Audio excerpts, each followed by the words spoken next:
दोस्तों क्या आपको पता है कि एक्स डिओड्रेंट कभी 20% मार्केट शेयर के साथ इंडिया के डिओड्रेंट मार्केट को लीड किया करता था, लेकिन फॉग ने उनको इस तरीके से मार्केट में कुचल दिया कि आज करीब टॉप 5 डिओड्रेंट्स में भी एक्स की गिनती कहीं नहीं होती है। आज इंडियन मार्केट में एक्स का मार्केट शेयर सिर्फ 5 से 6% रह गया, जिसकी सबसे बड़ी वजह है फॉग। फॉग आज इंडिया का नंबर 1 डिओड्रेंट बन चुका है, जिसके पीछे उनकी कुछ यूनिक मार्केटिंग स्ट्रेटजीज हैं, जिसकी वजह से उन्होंने हिंदुस्तान यूनिलीवर के एक्स को नंबर 1 की पोजीशन से हटा दिया। इसके साथ ही उन्होंने रेमंड के पार्क एवेन्यू और आईटीसी के इंगेज जैसे टॉप ब्रांड्स को भी मार्केट में पीछे ढकेल दिया और खुद की फर्स्ट पोजीशन हासिल कर ली।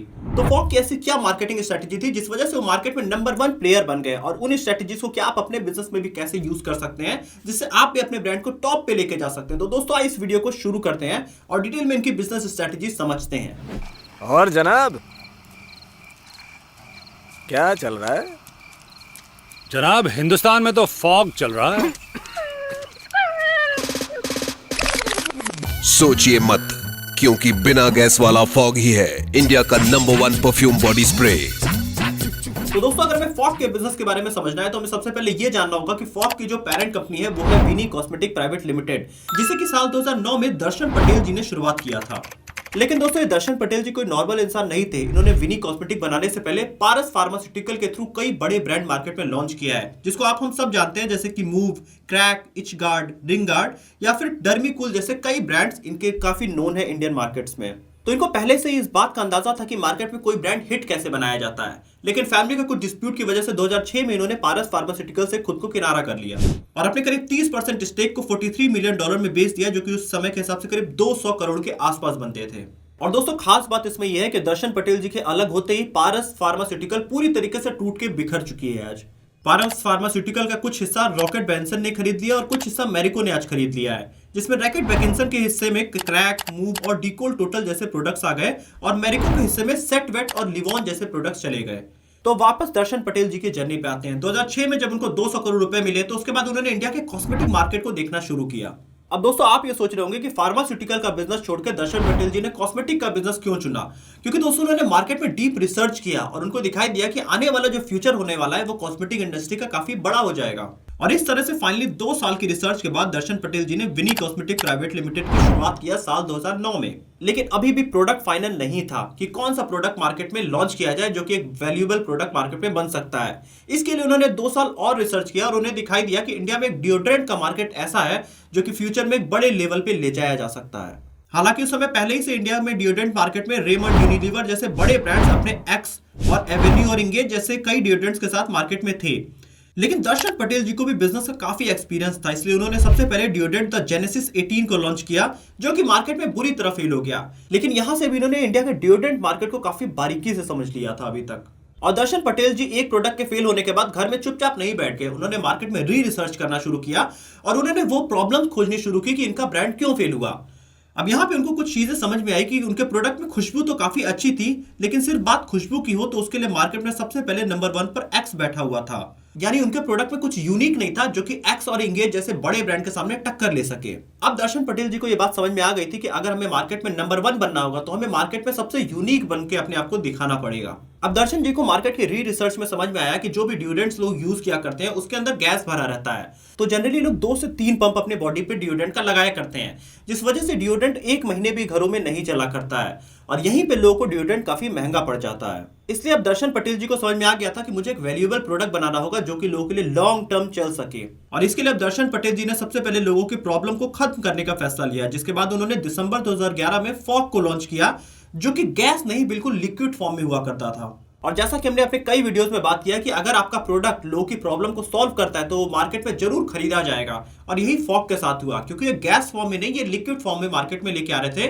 क्योंकि आप एक बार भी अगर लिक्विड फॉर्म का अगर आप डिओड्रेंट अपने बॉडी पे लगाते हैं तो वो कुछ देर टिकता है, लेकिन जब आप गैस अपने बॉडी पे लगाते हैं तो गैस उड़ जाती है, जिस वजह से आपको 2 से 3 पंप आपको डिओड्रेंट का लगाना पड़ता था। इसके बाद दर्शन पटेल जी ने फॉग को लेकर एक ऐसी एड बनाई जिसके जरिए उन्होंने लोगों के दिमाग में एक ऐसी बात डाल दी कि लिक्विड फॉर्म होने की वजह से डिओड्रेंट का बिल्कुल भी वेस्टेज नहीं होगा। इसके साथ ही इनके एड के जरिए दर्शन पटेल जी ने लोगों के दिमाग में यह भी बात डाल दी कि फॉग की एक बोतल 800 स्प्रे देती है, जो कि दूसरे डिओड्रेंट से कंपैरिजन में काफी ज्यादा है। ये लो फॉग, क्योंकि बिना गैस वाले फॉग में है सिर्फ परफ्यूम लिक्विड जो चले लंबे समय तक। अब यहाँ पे आप समझ रहे होंगे कि मार्केट में एक यूनिकनेस क्रिएट की जा रही है और इसी तरीके से अब फॉग का एक मार्केट में पर्सोना क्रिएट किया जाने लगा था। दूसरी गेम जो फॉग ने मार्केट में जीता कि ज्यादातर जो एक्स और जैसे ब्रांड्स मार्केट में आ रहे थे वो ये दिखाते थे कि अगर आप उनका डिओड्रेंट लगाते हैं तो आपके बॉडी से एक अच्छी स्मेल आती है, जिस वजह से लड़कियां आपके पास तक खींची चली आती हैं। लेकिन इतने सालों तक डिओड्रेंट्स यूज करने के बाद लोगों को यह बात पता चल चुका था कि यह सिर्फ एक मार्केटिंग गिमिक होता है और फॉग ने इस बात को काफी अच्छे से बुनाया। उन्होंने बताया कि इससे आपको लड़कियां तो पास नहीं आएगी, लेकिन आपकी बॉडी से स्मेल काफी अच्छी आने वाली है। यहां से उन्होंने मार्केट में एक डिफरेंस क्रिएट कर दिया अपने और बाकी ब्रांड्स में। बेसिकली दर्शन पटेल जी ने फॉग को एक ग्रूमिंग प्रोडक्ट की तरह मार्केट में लॉन्च किया, जो कि झूठे दिलासे नहीं देता था, बट वैल्यू फॉर मनी वाला एक ब्रांड इन्होंने क्रिएट किया था। और इस तरीके से जब लोगों ने फॉग के एड्स देखने शुरू किए तो लोग इस ब्रांड की तरफ लगातार खिंचते चले आने लगे। लेकिन दोस्तों सिर्फ मार्केटिंग से ही कोई बिजनेस सक्सेसफुल नहीं होता, क्योंकि एड देखने के बाद जब उस प्रोडक्ट को लोग खरीदने जाते हैं तो वो प्रोडक्ट मार्केट में अवेलेबल भी होना चाहिए। इसीलिए मार्केटिंग के साथ दर्शन पटेल जी ने इसके डिस्ट्रीब्यूशन पे भी काफी ज्यादा ध्यान दिया। एक्चुअली वो पहले ही मूव और रिचगार्ड जैसे ब्रांड को गांव तक पहुंचा चुके थे, इसलिए उनको ये पावर पता थी कि किस तरीके से गांव तक प्रोडक्ट पहुंचाया जाता है, और यही इन्होंने फॉग के साथ भी किया। फॉग को इन्होंने इंडिया के हर एक कॉस्मेटिक शॉप्स में अवेलेबल करा दिया, हर एक मॉल्स में अवेलेबल करा दिया, इवन इन्होंने गांव की दुकानों तक फॉग को अवेलेबल करा दिया। और वो कहावत तो आपने सुनी होगी, जो दिखता है वही बिकता है। और धीरे धीरे फॉग की सेल पूरे इंडिया में लगातार बढ़ती ही चली गई। जिसके बाद दर्शन पटेल जी मार्केट में निकलते हैं और उन्होंने कई सारे दुकानदारों से पूछा कि आपका क्या डिओड्रेंट का ब्रांड चल रहा है, तो सबने यही बोला यहाँ पे तो फॉग ही चल रहा है। और यहीं से दर्शन पटेल जी को एक आइडिया आता है कि अगर फॉग वहां पे भी चल रहा है तो ये पूरे इंडिया को पता चलनी चाहिए। जिसके बाद उन्होंने एक आइकॉनिक ब्रांड एड अपना रिलीज किया, जो कि इंडिया के बॉर्डर पे एक फौजी बोलता है कि यहाँ पे तो फॉग चल रहा है, और वो पूरे इंडिया में रातों रात हिट हो गया वो एड। क्यों वो तेरे टैंक के चल क्यों नहीं रही है? क्योंकि तेरे हिंदुस्तान में तो फॉग चल रहा है ना। ये भी सही है। ये यूनिक लाइन कि यहाँ पे सिर्फ फॉग चल रहा है, ये बच्चों की जबान पे चढ़ गया और लोग आपस में मजाक में भी ये बातें बोलने लगे कि यहाँ पे तो फॉग चल रहा है। जिससे फॉग की इतनी ज्यादा पब्लिसिटी हुई कि एक झटके में एक्स, पार्क एवेन्यू और इंगेज जैसे डिओड्रेंट्स के ब्रांड रास्ते से हट गए और 2013 में फॉग इंडिया का नंबर 1 ब्रांड बन गया। लेकिन at the same time x का मार्केट में बुरा वक्त शुरू हो गया था, क्योंकि उनके कई एडवर्टीजमेंट पे ये इल्जाम लगने शुरू हो गए थे कि यहाँ पे ये फीमेल्स को डायरेक्टली ऑब्जेक्टिफाई करते हैं अपने प्रोडक्ट को बेचने के लिए, जिससे लोग एक्स जैसे ब्रांड्स के अब खिलाफ खड़े होने लगे, क्योंकि ये फीमेल्स को ऑब्जेक्टिफाई कर रहे हैं। ये बात फॉग को समझ में आ गई, इसलिए वो अपने मार्केटिंग एडवर्टीजमेंट में काफी ज्यादा क्लियर रहे। उन्होंने सिर्फ अपने ब्रांड के पर्सोना को दिखाया, और एक्स को ये बातें अगले 2 से 3 सालों तक नहीं समझ में आई, जिससे धीरे धीरे वो मार्केट में कटने लगे। अगले 3 साल बाद हिंदुस्तान यूनिलीवर को ये बात समझ में आती है कि हमें फीमेल्स को ऑब्जेक्टिफाई नहीं करना चाहिए, नहीं तो हमारा ब्रांड वैल्यू लगातार गिरता जाएगा। लेकिन जब तक वो ये फैसला लेते तब तक फॉग काफी ज्यादा मार्केट में आगे निकल चुका था और इनको काफी पीछे कर चुका था।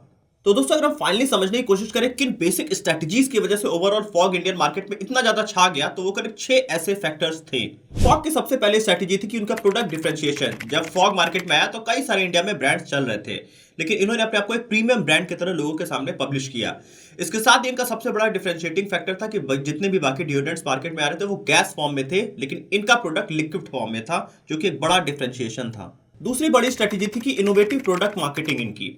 अगर हम देखें तो इनके एडवर्टीजमेंट बड़े ही सोचे समझे हुआ करते थे। इन्होंने सीधे अपने स्लोगन्स दिए, नो गैस ओनली परफ्यूम। ये काफी यूनिक एडवर्टीजमेंट इंडिया में चले। इसके साथ ही इनके एड्स में ये भी शो हो रहा था कि ये प्रोडक्ट काफी ज्यादा लॉन्ग लास्टिंग है, जिससे काफी सारे कस्टमर्स इनकी तरफ अट्रैक्ट होते गए। तीसरी बड़ी चीज इनकी डिस्ट्रीब्यूशन स्ट्रेटजी थी, और बिना इसके फॉग पूरे इंडिया में फेमस भी नहीं हो पाता। दर्शन पटेल जी को पहले से ही मार्केट में पता था कि जो प्रोडक्ट गांव तक पहुंच जाएगा वो प्रोडक्ट पूरे इंडिया में छा जाएगा, और इसीलिए उन्होंने फॉग को गांव तक पहुंचाने का शुरुआत किया।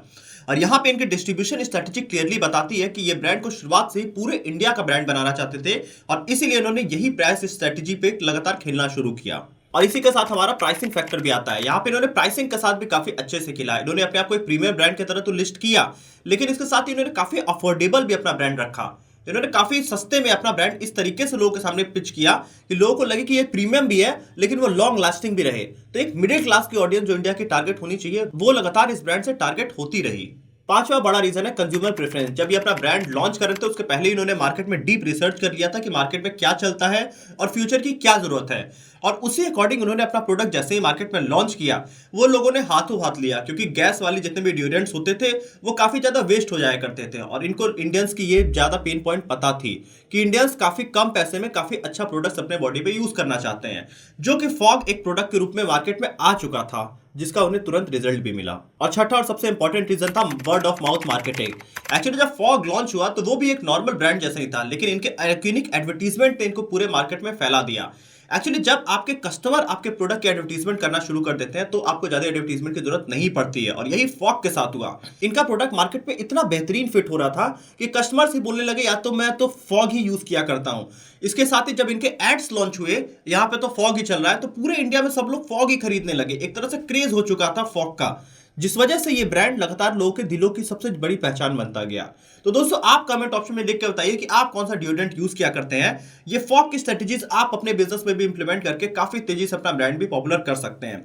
यहां सबसे इंपॉर्टेंट चीज आपको सीखनी चाहिए कि डिस्ट्रीब्यूशन स्ट्रेटजी इनकी प्रोडक्ट को गांव तक पहुंचाना था इनको, क्योंकि यही चीज इनके माइंड में पहले से ही क्लियर थी कि ये हर घर का ब्रांड बनना चाहिए। वीडियो कैसी लगी आपके कमेंट ऑप्शन में जरूर लिख के बताइएगा। वीडियो अच्छी लगी तो वीडियो को लाइक करेगा, चैनल को सब्सक्राइब करिएगा और बेल आइकन प्रेस करिएगा।